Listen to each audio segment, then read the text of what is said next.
Hi வாஸ் welcome back to server சமையல். So இன்றைக்கி நம்ம சர்வர் சமையலில் நம்ம என்ன டிஷ்ஷு பண்ண போகிறோம்னு பார்த்தீங்கன்னா அனல் பறக்க ரவா லட்டு தான் பண்ண போகிறோம். ஸோ இந்த ரவா லட்டுக்கு எப்படி பண்ண போகிறோன்னு வாங்க வீடியோக்குள்ளே போய் பார்க்கலாம். அதுக்கு முன்னாடி நம்ம சேனலை நீங்கள் இப்போ தான் ஃபஸ்ட் டைம் பார்க்குறீங்கன்னா சேனலை மறக்காமல் சப்ஸ்கிரைப் பண்ணிடுங்க, பெல் ஐக்கானை கிளிக் பண்ணிவிடுங்க. சரி வாங்க இப்போ வீடியோக்குள்ளே போகலாம். இதுக்கு தேவையான பொருள் என்னென்னு இப்போ வாங்க பார்த்துடலாம். ஃபஸ்ட்டு அடுப்பு ஆன் பண்ணிக்கலாம். அடுப்பு ஆன் பண்ணி ஒரு கடாய் வச்சுக்கோங்க. கடாய் வச்சு கொஞ்சமாக நெய் விட்டுக்கோங்க. இந்த நெய் எதுக்குன்னு கேட்டிங்கனாக்கா முந்திரி பருப்பு வறுத்து எடுத்துக்கிறதுக்கு. முந்திரி பருப்பு சின்ன சின்ன பீஸாக உடச்சி வச்சுக்கோங்க. அப்போ தான் நமக்கு அதில் போட்டு பிடிக்கிறதுக்கு ஈஸியாக இருக்கும். இந்த லைட்டாக எடுத்து ஃப்ரை பண்ணிக்கோங்க. ரொம்ப செவற அளவுக்கு ஃப்ரை பண்ண வேணாம், லைட்டாக பண்ணால் போதும்.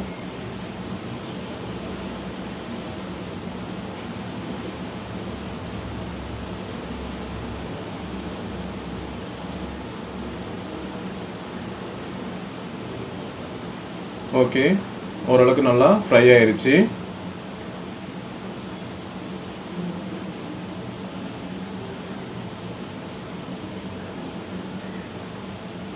இப்போ அடுப்பு ஆஃப் பண்ணிட்டு நம்ம எடுத்துக்கலாம். இதை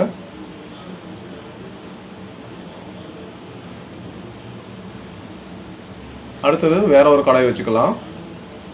இதில் இப்போ ரவையை நம்ம என்ன பண்ணலாம், நல்லா ரோஸ்ட் பண்ணி எடுத்துக்கலாம். நான் 1/2 kg ரவை எடுத்திருக்கேன்.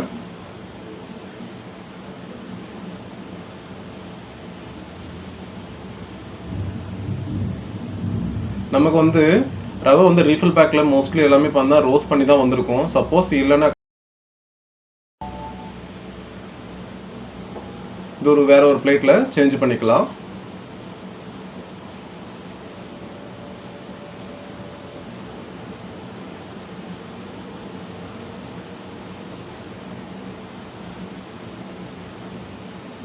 அதுக்கப்புறம் பார்த்தீங்கன்னாக்கா இப்போ 1/2 kg இதுக்கு வந்து 1/2 kg வந்து சுகர் எடுத்திருக்கேன் நான்.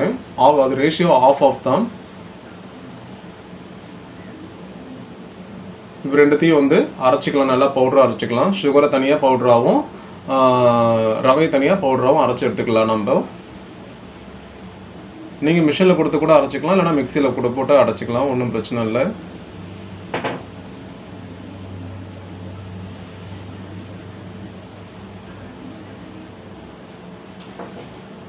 நல்லா பவுடராக வந்துருச்சு. கொஞ்சம் கூட குறகுறப்பாக இருக்கக்கூடாது, நல்லா பவுடராக இருக்கணும்.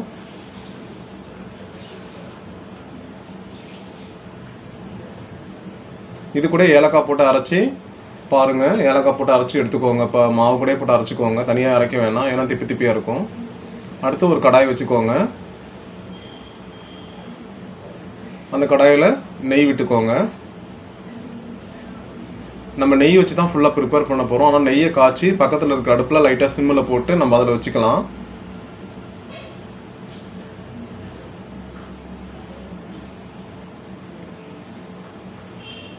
நெய் காஞ்சிருச்சு. இப்போ எடுத்து பக்கத்து அடுப்பு ஆன் பண்ணி அதில் நம்ம வச்சுக்கலாம். அதை இப்போ ஒரு பிளேட் எடுத்து அந்த பிளேட்டில் அந்த சுகர் பவுட்ரு, நம்ம ரவை அரைச்சி வச்சுருந்தோம் இல்லையா, அந்த பவுட்ரு ரெண்டுத்தையும் மிக்ஸ் பண்ணிக்கலாம்.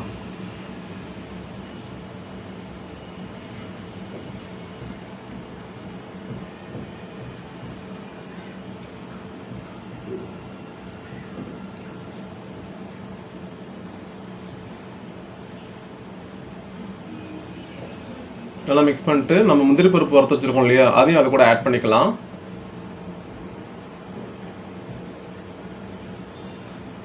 இப்போ மூணுத்தையும் நல்லா கலர் விட்டுக்கோங்க, நல்லா மிக்ஸ் பண்ணணும். ஏன்னா ஒரு சைடு வந்து ரவா, இன்னொரு சைடு வந்து சுகர் இருந்துச்சுனாக்கா நமக்கு அந்த உருண்டை கரெக்டாக வராது. ஸோ நல்லா மிக்ஸ் பண்ணிக்கணும். மாவை நல்லா கையால் கிளறி விட்டுக்கோங்க.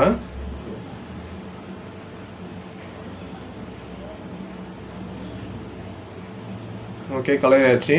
இப்போ ஒரு வானல் வச்சு கொஞ்சமாக மாவு போட்டு கொஞ்சமாக நெய் விடுங்க. அடுப்பு வந்து லோ ஃப்ளேமில் தான் இருக்கணும்.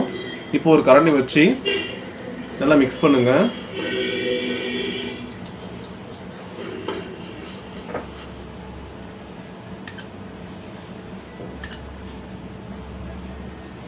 இந்த மாதிரி மிக்ஸ் பண்ணும்போது பார்த்தீங்கன்னாக்கா மாவு நல்லா அந்த நெய்யில் பட்டு அந்த சுகர் நல்லா மெல்ட் ஆகி அப்படியே திரண்டு வரும். திரண்டு வரும்போது நம்ம அப்படியே கையால் பிடிச்சிக்க வேண்டியதான். கொஞ்சம் ஹீட்டாக தான் இருக்கும், பார்த்து பிடிச்சிக்கோங்க. லோ ஃப்ளேமில் வச்சுக்கோங்க. ரொம்ப சுடும்,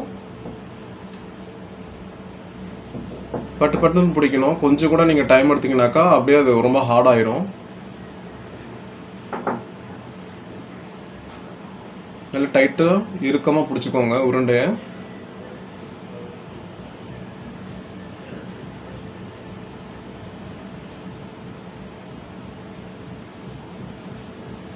எவ்வளோ டைட்டாக பிடிக்கிறீங்களோ அவ்வளோ டைட்டாக நல்லாயிருக்கும் உங்களுக்கு. அதில் கொஞ்சம் கூட கிராக்கர் வரக்கூடாது. அந்த உருண்டையில் கிராக் இல்லாமல் பிடிச்சிக்கோங்க. பிடிச்சி அங்கே பக்கத்தில் நம்ம வச்சுருக்கோம் இல்லையா, அந்த சுகர் பவுடரில் அதை போட்டுருங்க. அந்த மாவில் போட்டு புரட்டி எடுத்துக்கோங்க.